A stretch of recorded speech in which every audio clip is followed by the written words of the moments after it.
Well, is everything okay with Stephen Colbert?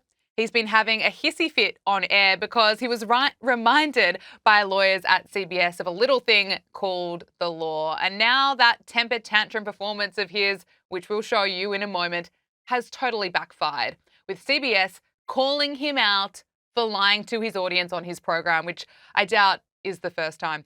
So let's rewind and unpack all of this. Stephen Colbert recorded an interview with Democrat Texas Senate candidate James Talarico on The Late Show, Colbert's supposedly hilarious program that doesn't have long left at all, only a few months to go because it is losing tens of millions of dollars a year, as well as its audience. So a pretty reasonable business decision there. But these lawyers at CBS gave Colbert options, reminding him that if he wants that interview with James Talarico to go to air, he'd have to give equal airtime to the other candidates because FCC equal time laws require broadcast networks and radio stations to give equal time to all candidates in an election. The View is right now being investigated over this very issue. So what does Colbert do? Well, he crashes out on TV, of course, blaming who else but Donald Trump. Let's just call this what it is. Donald Trump's administration wants to silence anyone who says anything bad about Trump on TV because all Trump does is watch TV. Okay? I mean, his show is really just a mix of off-the-scale TDS, promotion of Democrats, and, of course, bizarre dancers pushing vaccines.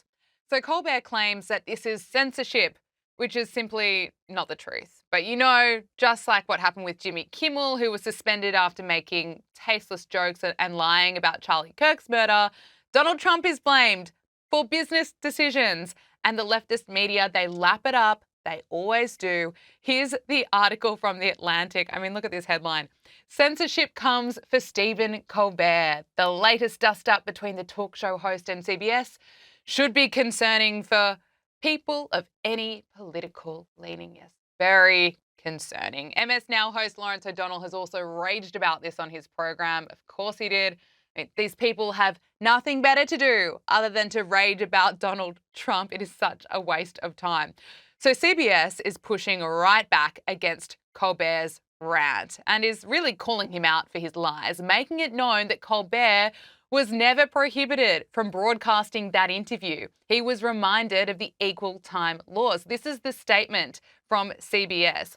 The Late Show was not prohibited by CBS from broadcasting the interview with James Talarico. The show was provided legal guidance that the broadcast could trigger the FCC equal time rule for two other candidates, including Jasmine Crockett, and presented options for how the equal time for other candidates could be fulfilled. The Late Show decided to present the interview through its YouTube channel with on-air promotion on the broadcast rather than potentially providing the equal time options. So there we have it. I guess in Colbert's defense, he clearly didn't want to have Jasmine Crockett on his program, and who can really blame him for that? Here is Jasmine Crockett responding to the controversy and actually defending the Trump administration. We did receive information suggesting that the federal government did not shut down this segment. Number one, that is my understanding, that the federal government didn't shut this down, and we will do an official statement once we get another official statement that we anticipate is going to be coming from Paramount. All right, so we will read what they say, and then we'll go from there. It's not often you hear that, hearing Jasmine Crockett defending the Trump administration. We've also heard from FCC Chair Brendan Carr, who really ripped into the mainstream media for falling for Colbert's stunt. I think yesterday was a perfect encapsulation of why the American people have more trust in gas station sushi than they do in the national news media.